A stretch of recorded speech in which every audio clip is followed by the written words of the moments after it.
Brighton versus Arsenal predicted lineup. So of course, with the Premier League now being back in full effect and Arsenal having lost their return game against Manchester City 3-0 at the Etihad, Arsenal's hopes of making into the Champions League places look very unlikely at this moment. So with Arsenal still having quite a few remaining games, let's just say every one of those games is a must-win for the Arsenal. Because with Arsenal still being 9th place in the Premier League, there is next to zero room for failure. And so with Arsenal's next opponents being Brighton Hove Albion, a team who is yet to win a single game in 2020 and only 2 points above the relegation zone, Arsenal are definitely favourites going into this game. But with that being said, guys, this is Arsenal and we know exactly how things can happen. And of course, with Arsenal losing the likes of Pablo Mari and Granit Xhaka after injuries suffered in the Man City game, with Mari in particular being out for the rest of the season, there are going to be a lot of dilemmas for Mikel Arteta when it comes to picking the Arsenal team. So with that being said, guys, let's get into today's video and allow me to give you my predicted lineup for Arsenal versus Brighton, a game that Arsenal must win. Let's be talking.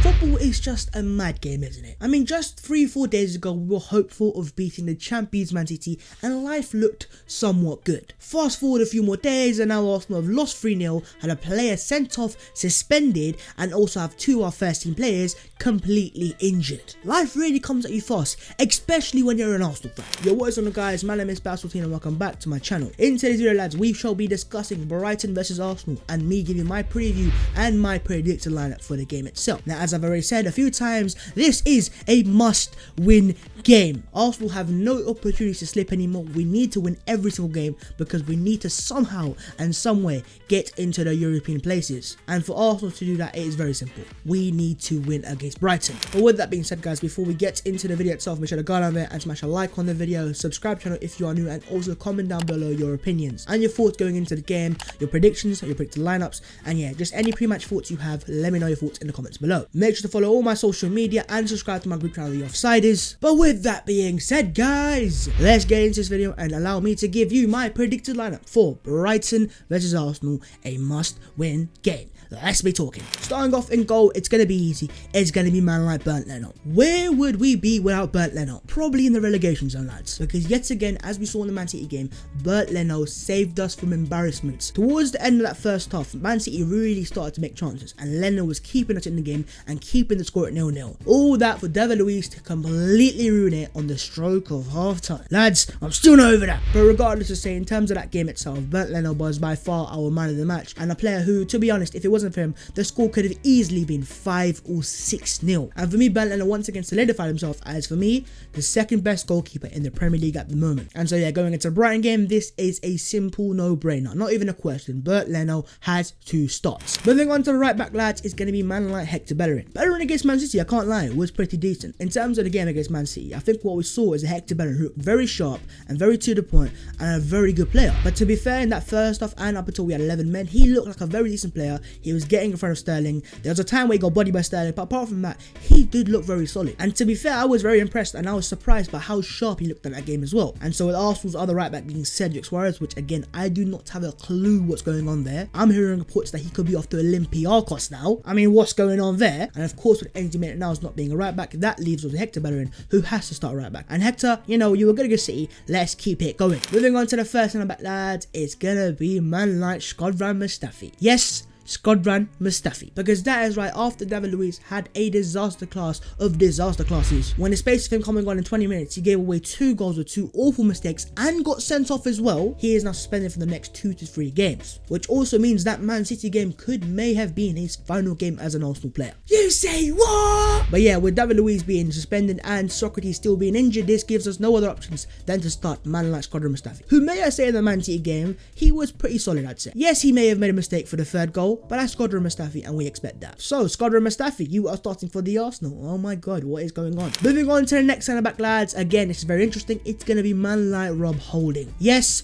Rob Holding, the guy who was meant to be the Arsenal saviour. Rob Holdini, he got injured, he came back, and he's been absolutely awful, which has meant that he's not been starting for the Arsenal, because instead we've been playing a man like Pablo Mari. But Pablo Mari now, lads, is out for the rest of the season, because of course in the City game Mari went down injured, and turns out now that he suffered a very bad injury, an ankle injury, which is going to see him out for the rest of the season, which poses the question, should Arsenal even sign him in the first place now? But with Mari now being out injured, that puts us with a massive issue, because we now have no left-footed centre-backs. And in terms of Holding himself, he isn't a left-sided centre-back anyways. But with Socrates, Luiz and Mari now all being out from the game, that gives us but no other option than to start Rob Holding. And you know what, lads, this is a very interesting game for Rob Holding. I would say this is the defining game of Rob Holding's Arsenal career. If you want to be an Arsenal player for the long term, if you want to prove yourself to the Arsenal fans, this is the game for Rob Holding to do it. Because with injuries not giving us that many options, Rob Holding is the only option. And Rob, it's time for you to shine and show yourself as an Arsenal player. Show yourself as a Rob Holding of 2016,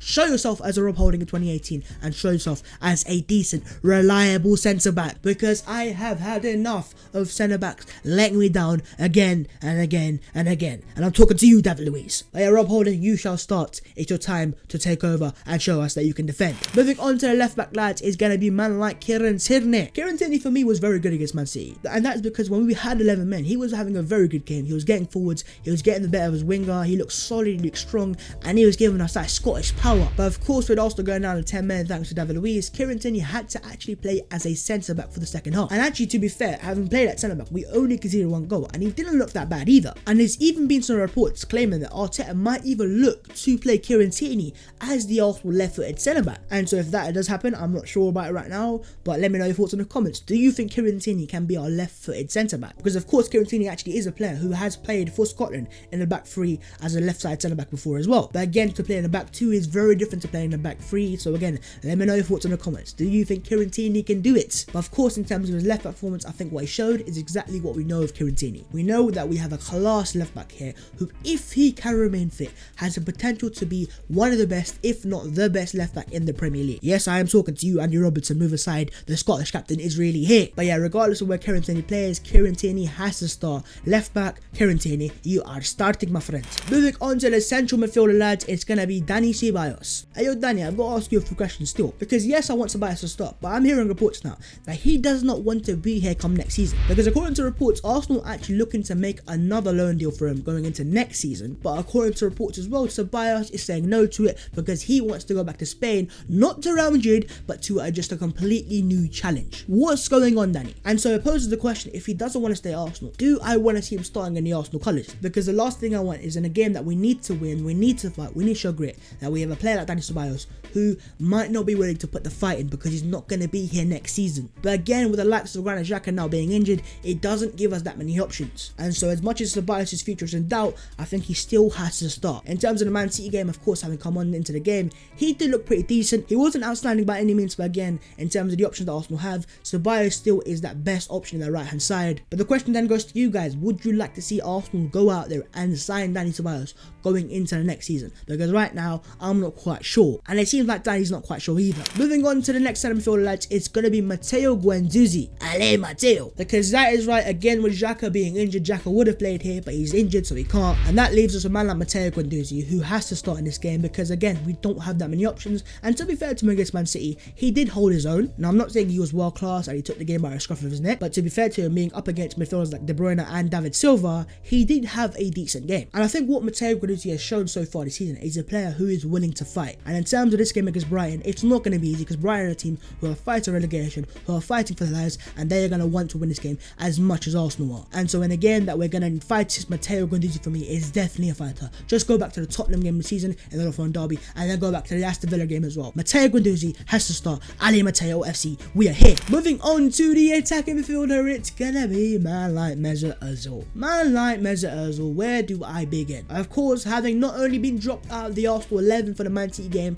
Mesut Ozil wasn't even in the Arsenal squad. And according to Mikel Arteta, lads, that was purely, and I said purely, down to tactical reasons. And having looked at the game again after, I think I realised what Arteta was saying there is he doesn't see Mesut Ozil fit to play in the 4-3-3. So the question is then, why on earth am I starting Mesut Ozil? And I think the answer is pretty simple, because in terms of the game against Man City, yes, Willock had a somewhat decent game. He was average at best, but that was against Man City. And I said in all my previews prior to that game that Willock was starting just for that specific game because he could offer Arsenal something that Mesut Ozil doesn't. But in terms of a game like Brighton, where Brighton are going to sit back a bit more, we're going to have a bit more of that ball, we need players that are able to break Brighton down. We need players who are able to pick that pass up and pick apart that Brighton defence. And there's where comes Mesut Ozil, because this is a game that then plays into the strengths of Mesut Ozil, because he's a player who has the ability to pick the pass, to play through presses, to make chances. And let's be brutally honest, in the Man City game going forwards, we were abysmal. We made 0 shots on target, brother. And now I'm not saying that's all because we didn't start Mesut Ozil, but let's get it straight. Mesut Ozil is still the best creator at this club, and for me in this Brighton game, he needs to start. Mesut, I saw your social media post after the game. If you really do mean it, come out there and help get us the result. We need the Mesut Ozil 15-16, not the Mesut Ozil of 2020. Moving on to the right winger, lads, is gonna be Nicolas Pepe. You hear that, Mikel Arteta?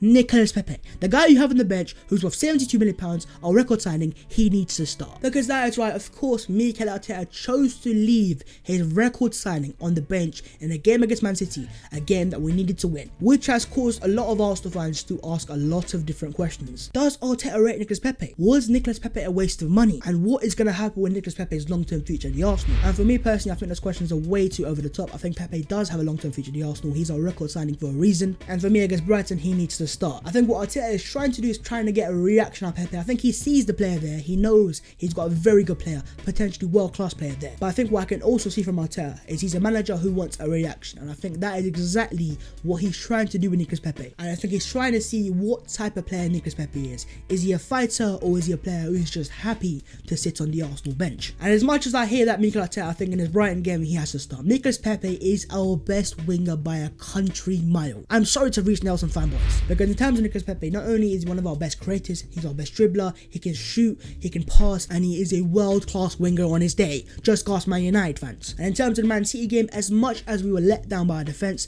our attack had 0 shots on target. And so for me, in terms of Brighton being Brighton, I think this is a perfect game to start Nicolas Pepe. And Nicolas, it's time for you to shine as well. Show us your presence and show us that you're the player that we paid £72 million for, and turn up in this game and get us with the win. Moving on to the striker, lads, is going to be Pierre-Emerick Aubameyang. First of all, Aubameyang, happy late birthday. Secondly, Aubameyang signed that contract. In terms of the Man City game, let's get it straight. There was actually quite a few Arsenal fans that were questioning the performance of Pierre-Emerick Aubameyang. And you know what? Rightly so. After all, he is our captain, he is our main player, he is our main striker, and to have 0 shots on target up against Man City is a really questionable thing. And I'll say it again, as much as the Arsenal team was let down by the defence, the Arsenal attack was nothing special either. In terms of the front three of the game, we had Bukayo Saka on the right hand side, Eddie Nketiah down the middle, and Aubameyang on the left, and it just did not work. Because down the middle, Nketiah just wasn't the presence that we needed. He wasn't strong enough, and he wasn't clinical enough either. And so that's why going into this game, I'm hoping Mikel Arteta opens his eyes and plays Pierre-Emerick Aubameyang down the middle. Because not only would Aubameyang offer us a presence down the middle, he is our goal scorer, he is our main player, and so when Arsenal make the chances, we need a player who can take those chances, and Aubameyang is definitely that player. So for me, Aubameyang needs to start down the middle. Mikel, I hope you are listening, my bro. And finally, lads, moving on to the left winger, it's gonna be Gabriel Martinelli, aka Pele's godson, who was surprisingly not only left on the bench against Man City, but he never came off the bench either, which makes no sense to me, because yes, Arsenal were 2-0 down, but surely when you bring your players on, you're gonna bring on Martinelli, who works hard, who will run his socks off, and he will cause Man City issues. But instead, Mikel Arteta chose to bring on his adopted son, Eric Nelson, because I am absolutely sure there's some sort of thing going on there. But having seen that front three flop so massively, I think it's now time to change it up, and by starting Pepe, Aubameyang, and then Martinelli on the left, we have a far more fluid front three, a far more threatening front three, and a front three that is far more potent as well. You've got 3 players there that are willing to shoot, that are willing to dribble, that can create chances for themselves, and that can cause Brighton issues. And in terms of Martinelli as a player, I think it's very simple. He will run that Brighton defence ragged, and he will work very hard, and he will also take that chance if it comes to him as well. So Mikel Arteta, if you are listening, I want to see a front three of Pepe, Aubameyang, Martinelli, because the last time Arsenal won an away game, it was against West Ham United, and what was the front three? Oh yeah, Aubameyang, Pepe, Martinelli. Mikel Arteta, it is over to you. But I personally want to see Pele's godson play, because of course, after all, he's Pele's godson, bro. But with that being said, guys, I am going to end the video there. Of course, if you have enjoyed the video, make sure to go down there and smash a like on it. 100 likes would be massively appreciated. Also, do subscribe channel if you are new as well. We are on the road to 11,000 subscribers and we are nearly there, so please do subscribe. And also let me know your thoughts in the comments, your predictions, your predicted lineups, and your thoughts on the lineup that I have given as well. And also while you're in the comments, let me know, would you rather see me do a watch log for the game or do a match save vlog for the Brighton game? Let me know your thoughts in the comments. As always, follow all my social media, my Twitter, my Instagram, and subscribe to my group channel, The Offsiders. The links are all in the description. But with that being said, guys, I am going to end the video there. In today's video, lads, we have discussed Brighton versus Arsenal. I have given my preview and my predicted lineup, and let's get straight. I don't care how Arsenal do it. I just want to see Arsenal win this game. Arsenal wins everything. I'll see you next time in a minute.